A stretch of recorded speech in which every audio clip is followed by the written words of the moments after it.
I've moved on. The money is mine. The house is mine. Good luck over there.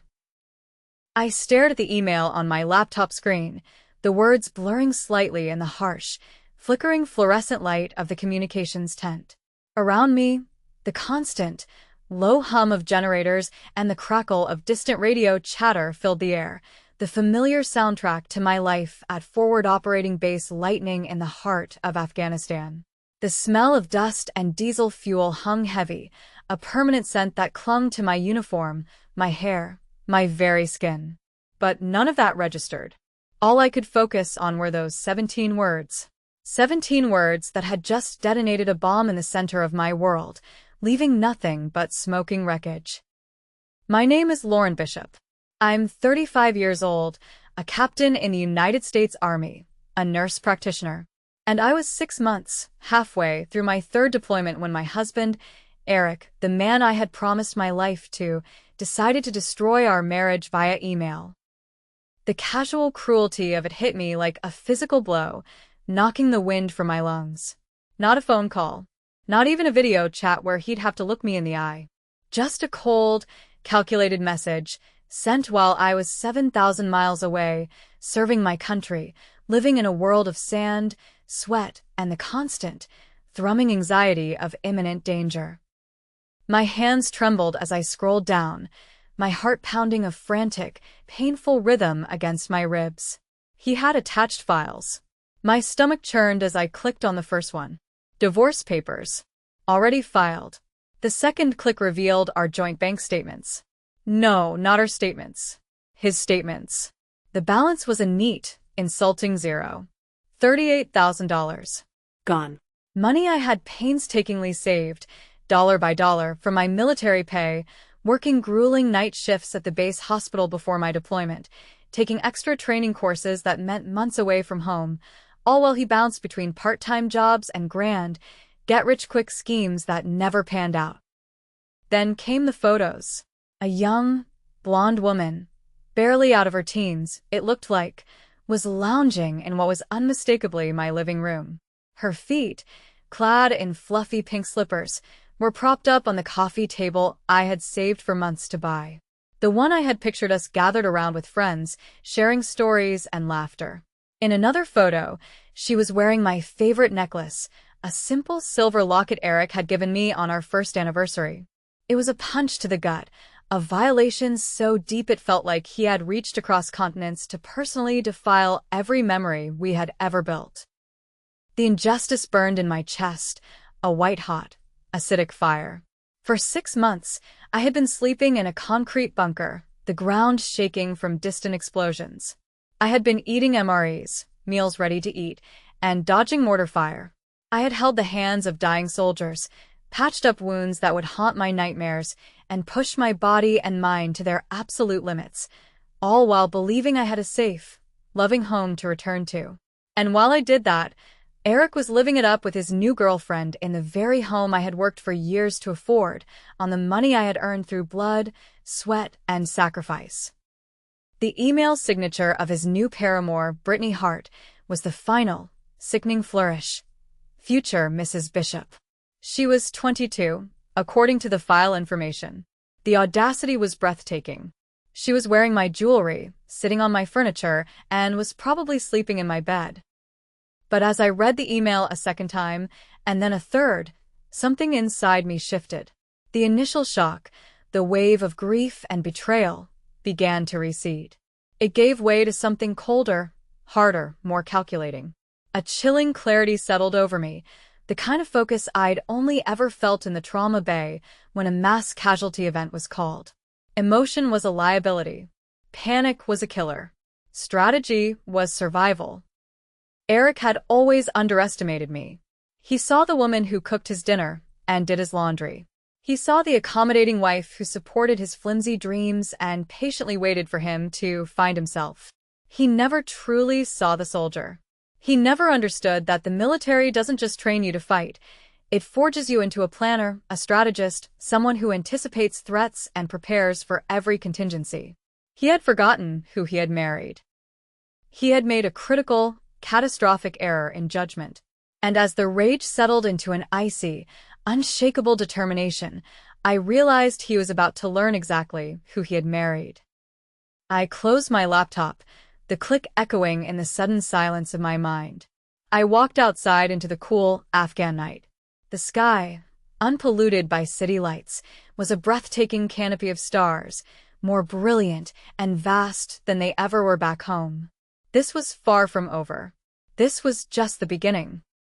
The next morning brought the familiar, grinding routine of deployment life, but everything felt different now. The betrayal was a constant, low hum beneath the surface of my thoughts. As I went through my duties at the base medical facility, treating everything from routine checkups to gruesome combat injuries, my mind kept circling back to Eric's betrayal. The other soldiers, men and women I'd come to know as my family, noticed my distraction. "You okay, Captain?" Staff Sergeant Martinez asked, his brow furrowed with genuine concern as we prepped for the morning briefing. "You seem off today." I forced a smile, the gesture feeling foreign on my face. "Just tired. Long night." But it wasn't tiredness. It was the peculiar, hyper-focused clarity that comes when someone you trusted completely reveals their true nature. Eric and I had been married for 8 years, together for 10. We met when I was a young lieutenant, fresh out of officer candidate school, and he was working at a sports bar near Fort Campbell. He was charming, funny, and seemed to understand the demands of military life. Or so I thought. Looking back, the warning signs had been there for years, like faint cracks in a foundation that I had deliberately painted over. The way he always seemed to have excuses when bills were due. The way he would disappear for hours without explanation, claiming he was job hunting or meeting with potential business partners. The gradual shift from a supportive spouse to someone who subtly, and then overtly, resented my career, my deployments, my success. During my first deployment to Iraq, he had been the perfect military spouse. Care packages, daily emails, promises to hold down the fort. By my second deployment, the communications had become sporadic, filled with complaints about how hard his life was while I was gone. This time, I had barely heard from him at all. I should have seen it coming. The signs were all there in hindsight. The way he had pushed me to add his name to all our accounts before this deployment, claiming it would make managing finances easier while I was gone. How he had insisted on handling all the household finances because my military schedule was too unpredictable. The gradual, insidious isolation from my friends and family, always with reasonable-sounding excuses about why we couldn't visit or why they couldn't come over. What Eric didn't know, what he had never bothered to learn, was that military life teaches you to plan for the worst. We don't trust blindly. We verify, we prepare, we create redundancies. And years ago, when I first started deploying, I had taken steps, legal, ironclad steps, that Eric was about to discover in the most painful way possible. As I went through my medical rounds that day, checking on soldiers recovering from everything from broken bones to shrapnel wounds, I thought about trust. These men and women trusted me with their lives, their pain, their fears. I took that responsibility with the utmost seriousness. I had extended that same absolute trust to Eric, and he had weaponized it against me. But trust is a two-way street, and betrayal comes with consequences. Eric was about to learn that the woman he thought he knew, the compliant wife who managed the household while he pursued his dreams, had been planning for this possibility all along. I waited until after evening chow to respond to Eric's email. The mess tent had emptied out, leaving just a few soldiers playing cards in the corner and the ever-present sound of helicopters coming and going from the landing zone. The chaos of the day had subsided, and in the relative quiet, I felt a calm I hadn't experienced since reading his message. I returned to the communications tent, the generator humming a steady rhythm. I opened my laptop and stared at the cursor blinking in the reply field. Years of military training had taught me the value of measure responses. When someone attacks you, you don't react emotionally. You assess the situation, you gather intelligence, and you respond strategically. Eric's email wasn't just a personal betrayal, it was a tactical error of epic proportions. I typed 5 words. "Are you sure about that?" Then I hit send. The beauty of the response, was its simplicity. It was a single, clean shot, fired with precision. Eric would read it and wonder what I meant. He would probably dismiss it as the desperate, pathetic bluster of a woman who had just lost everything. He would go back to his new life with Brittany, confident that he had outmaneuvered me completely. And for the next few days, he would be right to feel confident. But confidence built on ignorance is dangerous. And Eric's understanding of our financial situation of me was fatally flawed. 3 years ago, before my second deployment, I had sat in the sterile, quiet office of a JAG attorney, Major Patricia Holmes. She was a woman in her late 40s with sharp eyes and a no-nonsense demeanor that I instantly respected. I had gone to her with a vague sense of unease, a gut feeling I couldn't shake about Eric's increasing control over our finances. "I see this more often than I care to admit, Captain Bishop," she had said, her voice devoid of judgment but full of weary experience. "Deployment stress breaks marriages. And when they break, the spouse at home usually has all the advantages. They control the mail, the finances, the narrative. You need to protect yourself." So I had. Following her explicit, step-by-step instructions, I established a military spouse financial protection trust. It was a complex but brilliant legal instrument. It legally separated my military pay and assets from our joint accounts, placing them under the protection of a trust that only I could access. The joint accounts, the ones Eric had so gleefully emptied, were a decoy. I had deliberately left a substantial but not life-altering amount of money in them, the $38,000, to maintain the illusion of normality, a honeypot for his greed. My real assets, including the deed to the house, which was solely in my name as per the trust documents, and the bulk of my savings, were protected under military regulations that carried federal criminal penalties for unauthorized access.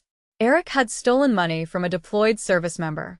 That wasn't just divorce court material, that was federal crime territory. After sending my cryptic reply to Eric, I opened a new email. Not to Eric this time, but to Major Holmes, with a carbon copy to my civilian attorney back home in Clarksville, Tennessee, a firecracker named Rebecca Chin from Morrison and Associates. I attached Eric's email, the bank statements, the photos, and a brief, factual summary of the situation. I ended with a simple request: please proceed as planned. I leaned back in my bunk, a grim smile tugging at the corners of my mouth for the first time in days. Eric had no idea what was about to hit him.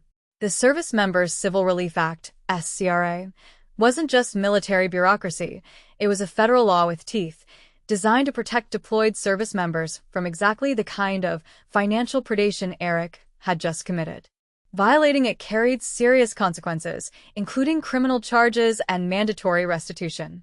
More importantly, it meant that everything Eric thought he had gained was about to be reversed.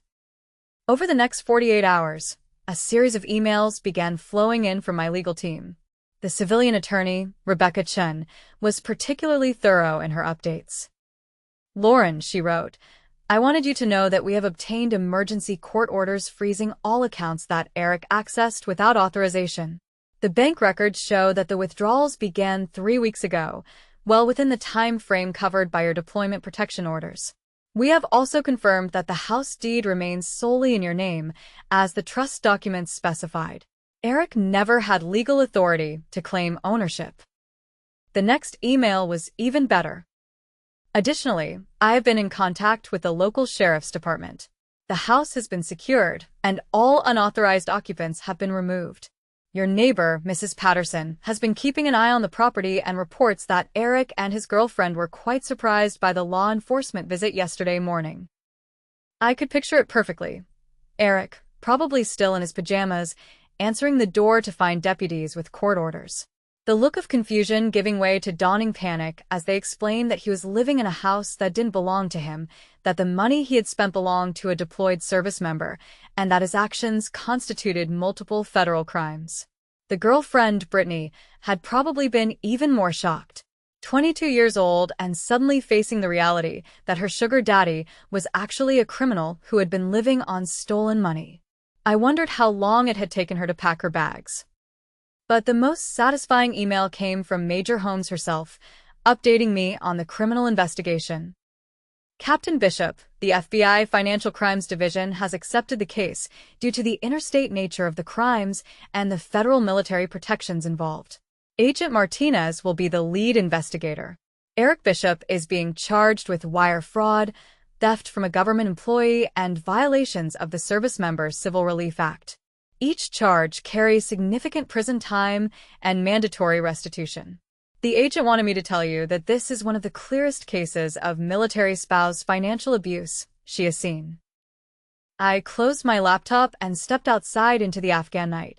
The desert air was crisp and clear, with the kind of profound silence you never get in populated areas. For the first time since receiving Eric's email, I felt truly, deeply calm. Eric had thought he was so clever. He had probably spent weeks, if not months, planning this, timing it for when I was at my most vulnerable and isolated. He had counted on the distance, the communication delays, the assumption that I was too far away and too distracted by combat operations to respond effectively. He had forgotten that I was a soldier. And soldiers don't just fight battles. We plan for them. 2 weeks later, I received an email that made me laugh out loud in the middle of a briefing, earning a concerned look from Captain Rodriguez. The message was a masterpiece of panic and desperate bargaining. "Lauren, I think there's been some kind of mistake. The police came to the house and said I was under federal investigation. They froze all my accounts and said I have to move out. This is insane. I know you're upset about the divorce, but this has gone too far. Can we work this out like adults? I'm willing to give you half the money back if you call off the lawyers. Please call me as soon as you get this. My phone might be disconnected soon because I can't access my bank accounts. This is ruining my life." The best part was the complete and utter lack of acknowledgement that he had done anything wrong. No apology for the betrayal, no recognition that he had stolen from a deployed service member.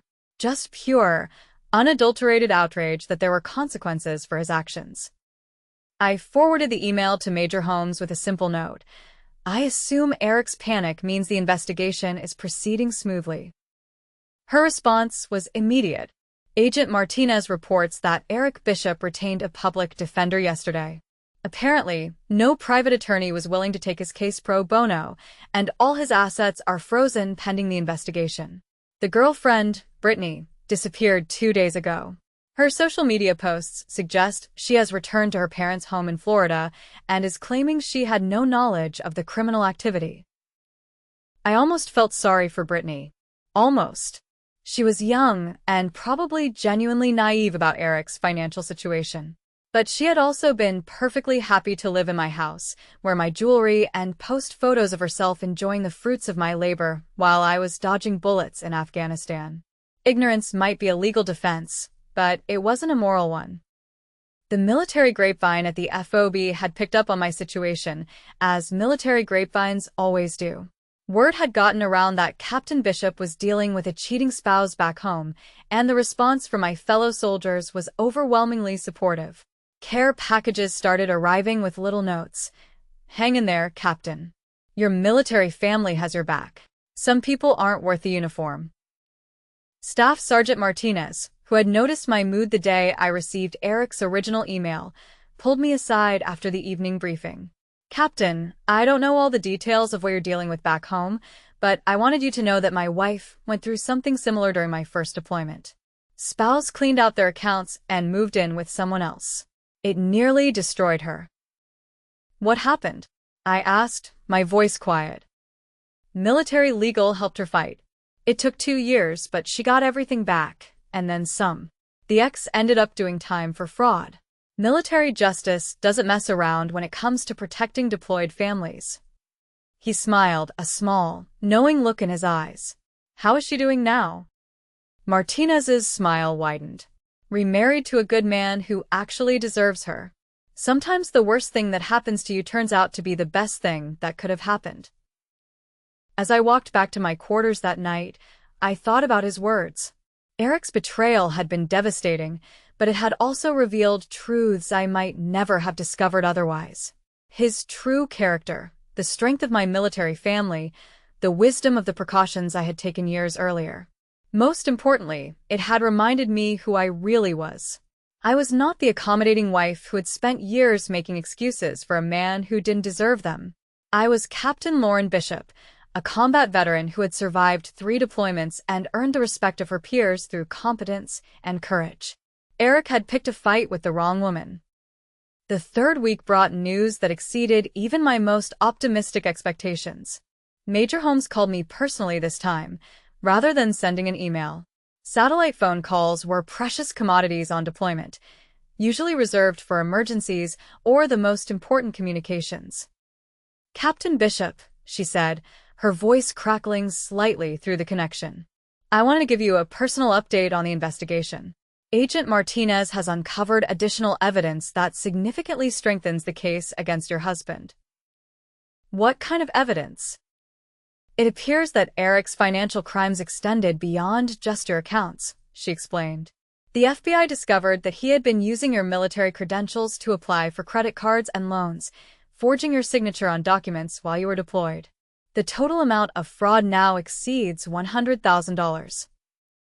I felt the blood drain from my face. $100,000? Credit cards in your name that you never authorized. A second mortgage on the house that he obtained using forged documents.